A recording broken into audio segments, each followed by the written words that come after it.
হাওড়া ও কলকাতার মধ্যে আর্থিকভাবে দুর্বল ব্যক্তিদের মানব সেবায় ও মানব কল্যাণে দুটি গাড়ি তুলে দিল এনএমডিসি বা national mineral development corporation of India. আজ কলকাতার আঞ্চলিক অফিসে দুটি গাড়ির চাবি তুলে দেওয়া হয় অপরচুনিটি ফর অল নামে এক স্বেচ্ছাসেবী সংগঠনের হাতে। মানব কল্যাণে ব্রতী স্বেচ্ছাসেবী সংস্থা অপরচুনিটি ফর অল বুধবার কলকাতার অফিস থেকে দুটি গাড়ির চাবি তুলে দেওয়া হয়। এই দিন উপস্থিত ছিলেন MV Kameswara Rao, deputy company secretary, NMDC limited, Hyderabad.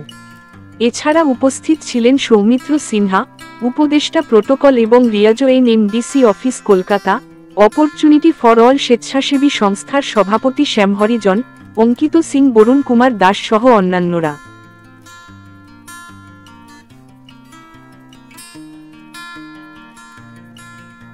আমাদের এনএমডিসি তরফ থেকে একটা অ্যাম্বুলেন্স আর একটা হার্স ভিকাল আজকে আমাদের অপরচুনিটিস ফর অল একটা সংস্থা আছে, ওকে দেওয়া হয়েছে। এটার জন্য আমি এনএমডিসির যে যারা অফিসাররা এসছেন, হায়দ্রাবাদ থেকে সাহেব এসছেন কামেশ্বর রাওজি, ওনাকে ধন্যবাদ জানাই। আর এনএমডিসির সকলকে আমরা ধন্যবাদ জানাই যে আমাদের কলকাতা আর হাওড়ার জন্য এইটা আমাদেরকে দেওয়া হয়েছে, যাতে মানে গরিব মানুষের স্বাস্থ্যর জন্য এটা কাজে আসবে।